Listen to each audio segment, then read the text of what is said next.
ശബരിമല സ്വർണ്ണക്കൊള്ളയിലെ പ്രധാനിയായ രണ്ടാം പ്രതിയായ ദേവസ്വം മുൻ അഡ്മിനിസ്ട്രേറ്റീവ് ഓഫീസർ മുരാരി ബാബുവിനെ വൈദ്യപരിശോധനയ്ക്കായി കൊണ്ടുവന്നു. ശേഷം ഇനി റാന്നി കോടതിയിലേക്ക് മാറ്റും. ഒരുപാട് ചോദ്യങ്ങൾ ഇപ്പോഴും ബാക്കിയാണ്. അന്വേഷണം ഏറെ നിർണായകമായ ഘട്ടത്തിലൂടെയാണ് പോയിക്കൊണ്ടിരിക്കുന്നത്. TV പ്രസാദും റോഷിബാലും ചേരുന്നുണ്ട്. വിശദാംശങ്ങളുമായി ആദ്യം TV പ്രസാദിലേക്കാണ്. പ്രസാദ്, നേരത്തെ റോഷിബാൽ തന്നെ പറഞ്ഞതുപോലെ അന്വേഷണത്തിന്റെ ഏറെ നിർണായകമായ ഘട്ടം. മുരാരി ബാബുവിൽ നിന്ന് ഒരുപാട് വിവരങ്ങൾ തേടേണ്ടതുണ്ട്. അതിൽ നിന്ന് നേരെ ദേവസ്വം ബോർഡിലേക്ക് കടക്കുമ്പോൾ ഉന്നതരിലേക്ക് അന്വേഷണം എത്തിപ്പെടുമോ എന്നുള്ളതാണല്ലോ വലിയ ചോദ്യം, അല്ലേ പ്രസാദ്? ഉറപ്പായും റോഷ്നി, അങ്ങനെ തന്നെയാണ് ഈ കേസിൽ സംഭവിക്കാനുള്ള സാധ്യതയും. അതായത് ദേവസ്വം ബോർഡ് അറിയാതെ, ദേവസ്വം ബോർഡിലെ അംഗങ്ങളോ പ്രസിഡന്റോ ഗൂഢാലോചന നടത്താതെ ശബരിമലയിലെ സ്വർണം കൊള്ളയടിക്കാൻ കഴിയില്ല എന്നുള്ളത് തന്നെയാണ്. അതിലെ പ്രധാനപ്പെട്ട ഒരാളായി അന്നത്തെ അഡ്മിനിസ്ട്രേറ്റീവ് ഓഫീസറായ മുരാരി ബാബു പ്രവർത്തിച്ചു എന്ന നിഗമനത്തിലാണ് നേരത്തെ തന്നെ ദേവസ്വം വിജിലൻസ് ഉൾപ്പെടെയുള്ളവർ ഉണ്ടായത്. ആ ഒരു സ്ഥിരീകരണത്തിലേക്കാണ് ഇപ്പോൾ പ്രത്യേക അന്വേഷണ സംഘം വരികയും ചെയ്യുന്നത്. കഴിഞ്ഞ ഹൈക്കോടതിയിലെ പരാമർശങ്ങളും ഹൈക്കോടതി ഇടപെടലും ഈ കേസിൽ ഏറെ നിർണായകമാവുകയാണ്. മുരാരി ബാബുവിനെ കൊണ്ട് ജനറൽ ആശുപത്രിയിൽ എത്തിയിരിക്കുകയാണ്. പുറത്തേക്ക് ഇറങ്ങുന്നു, മാധ്യമങ്ങൾ പ്രതികരണം ചോദിക്കുന്നുണ്ട്. പക്ഷേ ഒന്നും പറയാതെ മുരാരി ബാബു പോലീസിനൊപ്പം നടന്നു നീങ്ങുന്നു.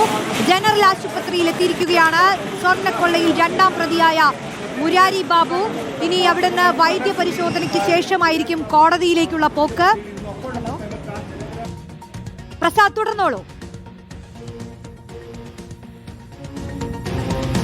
അതുകൊണ്ട് തന്നെ വളരെ നിർണായകമായ ഒരു അറസ്റ്റാണ് മുരാരി ബാബുവിൻ്റേത്. മുരാരി ബാബുവിന് ഒരുപാട് കാര്യങ്ങൾ അറിയാം. മുരാരി ബാബു ഇതിൽ പ്രധാനപ്പെട്ട റോള് വഹിച്ചിട്ടുണ്ട് എന്ന വിലയിരുത്തൽ തന്നെയാണ് പ്രത്യേക അന്വേഷണ സംഘത്തിനുള്ളത്. നമുക്കറിയാവുന്നതുപോലെ ഉണ്ണികൃഷ്ണൻ പോറ്റിയെ കറങ്ങിക്കൊണ്ടുള്ള അന്വേഷണമായിരുന്നു ആദ്യഘട്ടത്തിൽ പ്രത്യേക അന്വേഷണ സംഘം നടത്തിയിരുന്നതെങ്കിൽ കഴിഞ്ഞ ദിവസം ഹൈക്കോടതിയിലുള്ള ഇടപെടൽ നമ്മുടെ എല്ലാവരുടെയും മുന്നിലുണ്ട്.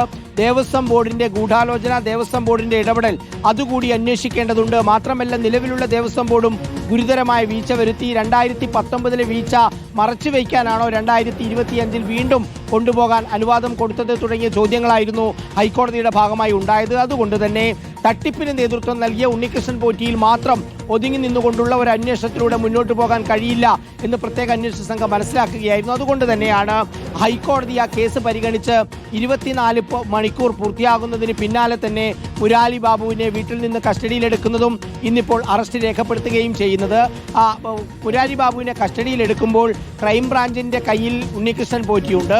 ഉണ്ണികൃഷ്ണൻ പോറ്റിയുടെ കൂടെ ഇരുത്തിയും അല്ലാതെയും ചോദ്യം ചോദിച്ച് നിരവധി കാര്യങ്ങൾ പ്രത്യേക അന്വേഷണ സംഘം എടുത്തിട്ടുണ്ട് എന്നാണ് മനസ്സിലാക്കുന്നത്. അതിന്റെ വിശദാംശങ്ങൾ വരുന്ന മണിക്കൂറിനുള്ളിൽ നമുക്ക് കിട്ടുകയും ചെയ്യും. നിലവിൽ നടപടിയുടെ ഭാഗമായിട്ടാണ് ഇപ്പോൾ ജനറൽ ആശുപത്രിയിലെ വൈദ്യപരിശോധനയ്ക്കായി മുരാരി ബാബുവിനെ എത്തിച്ചിരിക്കുന്നത്. ഇനി റാന്നി കോടതിയിൽ കൊണ്ടുപോകണം. ഇവിടെ നിന്ന് അന്ന് രാവിലെ 8:30 പുറപ്പെട്ട് രാവിലെ 10:30 എത്തിയത്. 2 മണിക്കൂറിലധികം യാത്രയുണ്ട് ഇവിടെ നിന്ന് അന്ന് പോലീസ് സംഘത്തിന് റാന്നിയിലേക്ക്. അങ്ങനെയെങ്കിൽ ഇപ്പോൾ ഏതാണ്ട് 5:30 മുരാരി ബാബുവിനെ കോടതിയിൽ എത്തിക്കാൻ കഴിയും എന്നാണ് പ്രതീക്ഷിക്കുന്നത്. അതിനുള്ള സംവിധാനവും ഏർപ്പാടും അവിടെ നേരത്തെ തന്നെ പ്രത്യേക അന്വേഷണ സംഘം തയ്യാറാക്കിയെന്നാണ് മനസ്സിലാക്കുകയും ചെയ്യുന്നത്. മുരാരി ബാബുവിന്റെ ഈ അറസ്റ്റ് അതേറെ നിർണായകമാണ്. ഇനിയിപ്പോൾ കോടതിയിൽ ഹാജരാക്കുന്നത് കൂടി തന്നെ കസ്റ്റഡിക്കുള്ള അപേക്ഷ സമർപ്പിക്കാനാണ് സാധ്യത. കാരണം കൂടുതൽ വിവരങ്ങൾ ഈ കേസിൽ പുറത്തേക്ക് വരാനുണ്ട്. അതിൽ മുരാരി ബാബുവിന് നിർണായക പങ്കുമുണ്ട്. 2019 ശബരിമലയിൽ അഡ്മിനിസ്ട്രേറ്റീവ് ഓഫീസറായിരിക്കെയാണ് ശബരിമലയിലെ ആ സ്വർണം ചെമ്പാക്കി മാറ്റിയത്. അത് മുരാരി ബാബുവിന്റെ ഉത്തരവിലൂടെയായിരുന്നു. 1998-99 കാലഘട്ടത്തിൽ അന്ന് ആ മല്യ പൊതിഞ്ഞ ആ സ്വർണം അവിടെ നിന്ന് പോയി, അത് ചെമ്പ് തെളിഞ്ഞു എന്ന് പറഞ്ഞുകൊണ്ടാണ് അവിടെ സ്വർണം പൂശുന്നതിന് വേണ്ടി അവിടെ നിന്ന് കൊണ്ടുപോയത്. ആ കൊണ്ടുപോയ ദ്വാരപാലക വിഗ്രഹങ്ങളുടെ പാളികളും അതുപോലെ കട്ടിലയുടെ പാളികളുമെല്ലാം അതിൻ്റെ സ്വർണം അടിച്ചു മാറ്റുന്ന, ഉരുക്കിയെടുക്കുന്ന ഒരു സ്ഥിതിയാണ് പിന്നീടുണ്ടായത്. അതായത് പിന്നീട് അങ്ങോട്ടേക്ക് ഉണ്ണികൃഷ്ണൻ പോറ്റിയുടെ നേതൃത്വത്തിലുള്ള സംഘം ചെന്നൈയിലും ബംഗളൂരുവിലും ഹൈദരാബാദിലും കേന്ദ്രീകരിച്ചുകൊണ്ട് ശബരിമലയിലെ അയ്യപ്പന്റെ ഈ പറയുന്ന സ്വർണം അത് കൊള്ളയടിച്ചു എന്നുള്ളതാണ് ഇതിൽ ഏറ്റവും പ്രധാനപ്പെട്ട കാര്യം. ഇതിനെല്ലാം കാരണമായത് മുരാരി ബാബുവിന്റെ ഉത്തരവാണ്. മുരാരി ബാബു സ്വന്തം നിലയ്ക്ക് ഒരു ഉദ്യോഗസ്ഥൻ എന്ന നിലയിൽ ഒരു കാരണവശാലും ആ ഉത്തരവിറക്കാനുള്ള സാധ്യതയില്ല എന്ന് തന്നെയാണ് പ്രത്യേക അന്വേഷണ സംഘം കരുതുന്നത്. അങ്ങനെയെങ്കിൽ ആരാണ് നിർദ്ദേശം നൽകിയത്? ഉണ്ണികൃഷ്ണൻ പോറ്റിയെ കണ്ടുപിടിച്ചതാണോ ഇവർ എന്നുള്ളതാണ്. അതല്ല ഉണ്ണികൃഷ്ണൻ പോറ്റി സ്വയം തയ്യാറായി മുന്നോട്ടേക്ക് വന്നതാണോ എന്ന ഒരുപാട് ചോദ്യങ്ങൾക്കുള്ള മറുപടി, ആ മറുപടിയുടെ ഏറ്റവും പ്രധാനപ്പെട്ട ആൾ അത് മുരാരി ബാബു ആണ് എന്ന കാര്യം ഉറപ്പാണ്. കാരണം അന്നത്തെ അഡ്മിനിസ്ട്രേറ്റീവ് ഓഫീസർ കൂടിയാണ് മുരാരി ബാബു. ശബരിമല സ്വർണ്ണക്കൊള്ളയിൽ അതുകൊണ്ട് ഈ രണ്ടാമത്തെ അറസ്റ്റ് എന്നുള്ളത് അത് പ്രത്യേക അന്വേഷണ സംഘത്തെ സംബന്ധിച്ചിടത്തോളം ഏറെ നിർണായകമാണ്. ഒരുപാട് വിവരങ്ങൾ പുറത്തേക്ക് വരാനുണ്ട്. എത്രത്തോളം ആളുകൾ ഈ കേസിൽ ഇനിയിപ്പോൾ കുടുങ്ങും എന്ന് അറിയാൻ സാധ്യതയുള്ള പ്രധാനപ്പെട്ട അറസ്റ്റാണ്. നിരവധി ആരോപണങ്ങൾ മുരാരി ബാബുവിനെതിരെ ഉണ്ട്. നേരത്തെ ഏറ്റുമാനൂരിലുണ്ടായിരുന്നു, ശബരിമലയിൽ തന്നെ പല പല ആരോപണങ്ങൾ ഉണ്ടായിരുന്നു. ആ ആരോപണങ്ങളെല്ലാം നിൽക്കുമ്പോഴും സർവശക്തനായി പിടിച്ചു നിൽക്കാനുള്ള കാരണം എന്ന് പറയുന്നത് സമുദായ സംഘടനയുമായുള്ള അടുത്ത ബന്ധമാണ്. NSSന്റെ ജനറൽ സെക്രട്ടറി സുകുമാരൻ നായരുമായി വളരെ അടുത്ത ബന്ധം പുലർത്തുന്ന പെരുന്നയിൽ തന്നെയുള്ള NSSന്റെ സജീവ പ്രവർത്തകൻ കൂടിയാണ് മുരാരി ബാബു എന്ന് പറയുന്ന ആൾ. അതുകൊണ്ട് തന്നെ കഴിഞ്ഞ ആഗോള അയ്യപ്പ സംഗമത്തിലെ പ്രധാന സംഘാടകരിൽ ഒരാളായി ഈ പറയുന്ന മുരാരി ബാബു ഉണ്ടായിരുന്നു എന്നുള്ളതാണ്. ഒരുപക്ഷെ NSSന്റെ പ്രധാനപ്പെട്ട ഒരു ബന്ധമുള്ള ആൾ എന്ന നിലയിലായിരിക്കാം ഈ ഒരു പരിഗണനയും ഒരു അധികാരവും എല്ലാം മുരാരി ബാബുവിന് കിട്ടിയിട്ടുണ്ടാവുക. ആ പരിഗണനയും ആ അധികാരവും അതെല്ലാം ദുരുപയോഗം ചെയ്യുകയായിരുന്നു എന്നതിൻ്റെ തെളിവുകളാണ് കഴിഞ്ഞ ദിവസങ്ങളിലെല്ലാം നമ്മൾ കണ്ടത്. അങ്ങനെ ശബരിമലയിലെ അയ്യപ്പൻ്റെ കിലോ കണക്കിന് ഭാരമുള്ള സ്വർണം തന്നെ അവിടെ നിന്ന് കൊള്ളയടിക്കുന്നതിന് കൂട്ടുനിന്നതിൽ പ്രധാനപ്പെട്ട ആളായി മുരാരി ബാബു മാറി. നേരത്തെ ഈ വിഷയം വന്ന സമയത്ത് ആലപ്പുഴയിൽ നിന്ന് അന്ന് മുരാരി ബാബു സംസാരിച്ചതിൻ്റെ ആത്മവിശ്വാസം അത് നമ്മുടെ എല്ലാം മുന്നിലുണ്ട്. ചെമ്പെന്ന് കാണുന്ന സാധനം ചെമ്പെന്നല്ലാതെ പിന്നെ എന്താണ് എഴുതുക എന്നുള്ളതായിരുന്നു ചിരിച്ചുകൊണ്ട് അന്ന് മുരാരി ബാബു പറഞ്ഞത്. യഥാർത്ഥത്തിൽ അത് ഗൂഢാലോചനയുടെ വലിയ തുടക്കമായിരുന്നു എന്നുള്ളതാണ്. ആ പേപ്പറിലൂടെയാണ് പിന്നീട് സ്വർണത്തെ ചെമ്പാക്കി മാറ്റുകയും ശബരിമലയിലെ സ്വർണം കട്ടുകൊണ്ടുപോകുന്ന നിലയിലേക്ക് കാര്യങ്ങൾ മാറുകയും ചെയ്ത് അതിന് കൂട്ടുനിന്ന ഏറ്റവും പ്രധാനപ്പെട്ട ഉദ്യോഗസ്ഥൻ അറസ്റ്റിലാവുന്നതോടുകൂടി നിർണായകമാണ്, പ്രധാനമാണ്. എന്തൊക്കെ കാര്യങ്ങളാണ് മുരാരി ബാബുവിന് പറയാനുള്ളത് എന്നുള്ളത് ഏറെ നിർണായകവുമാണ്. റോഷ്നി, TV പ്രസാദ് പറഞ്ഞതുപോലെ മുരാരി ബാബു പലതും പറയേണ്ടതുണ്ട്. അതെല്ലാം പ്രധാനപ്പെട്ട കാര്യങ്ങളാണ്. ഒരുപാട് ചോദ്യങ്ങളുണ്ട്. റോഷിബാലിലേക്ക് കൂടി പോവുകയാണ്. റോഷിബാൽ, മുരാരി ബാബുവുമായുള്ള ഈ നടപടിക്രമങ്ങളിൽ ആദ്യഘട്ടത്തിൽ തന്നെ പോറ്റിയെയും മുരാരി ബാബുവിനെയും ഒരുമിച്ചിരുത്തിയുള്ള ചോദ്യം ചെയ്യൽ, ആ ചോദ്യം ചെയ്യലിലേക്ക് അന്വേഷണ സംഘം കടക്കുമല്ലോ അല്ലേ? അത് വരും ദിവസങ്ങളിൽ നാളെ തന്നെ പ്രതീക്ഷിക്കാമോ, അതോ ഇന്നെന്തായാലും ഉണ്ടാവില്ലല്ലോ അല്ലേ?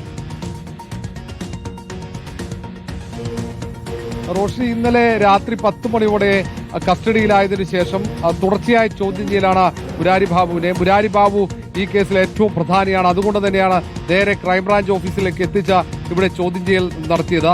ഉണ്ണികൃഷ്ണൻ പോറ്റിയെയും മുരാരി ബാബുവിനെയും ഒരുമിച്ചിരുത്തി ഇന്നും കുറച്ചു സമയമെങ്കിലും ചോദ്യം ചെയ്യൽ നടത്തിയെന്ന വിവരങ്ങളാണ് നമുക്ക് ലഭിക്കുന്നത്. ഏതായാലും ഈ കാര്യത്തിൽ ഇന്ന് സ്വാഭാവികമായും കോടതിയിൽ ഹാജരാക്കിയാൽ, കസ്റ്റഡി അനുവദിച്ചാൽ ഇനിയും ചോദ്യം ചെയ്യലുണ്ടാകും. ആ ചോദ്യം ചെയ്യലും ഉണ്ണികൃഷ്ണൻ പോറ്റിയെയും മുരാരി ബാബുവിനെയും ഒരുമിച്ചിരുത്തി തന്നെയാകും. അതിനൊപ്പം പ്രത്യേകം ഇരുത്തിയുള്ള ചോദ്യം ചെയ്യലും ഉണ്ടാകും.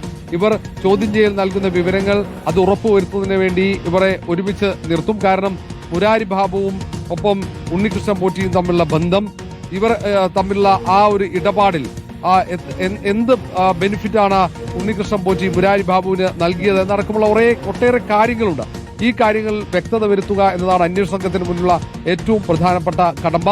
ഏതായാലും അന്വേഷണ സംഘം ഇനി ആരെയൊക്കെ കസ്റ്റഡിയിലെടുക്കും എന്നത് ഏറ്റവും പ്രധാനമാകും. കാരണം ഈ പ്രതിപട്ടികയിൽ ദേവസ്വം ബോർഡിലെ ഉദ്യോഗസ്ഥന്മാരുണ്ട്, ദേവസ്വം ഭരണസമിതി അംഗങ്ങളുണ്ട്. അത് 2019 ദേവസ്വം അധ്യക്ഷൻ ഉൾപ്പെടെ ഈ പ്രതിപട്ടികയിലുണ്ട്. 2 കിലോഗ്രാം സ്വർണമാണ് ശബരിമലയിൽ നിന്നും മോഷ്ടിക്കപ്പെട്ടത് എന്ന് അന്വേഷണ സംഘം പറയുന്നു. ഇത് സംബന്ധിച്ച് ഏറ്റവും നിർണായകമായ തെളിവുകൾ കഴിഞ്ഞ ദിവസങ്ങളിൽ നടത്തിയ അന്വേഷണത്തിൽ അവർക്ക് ലഭിച്ചിട്ടുണ്ട്.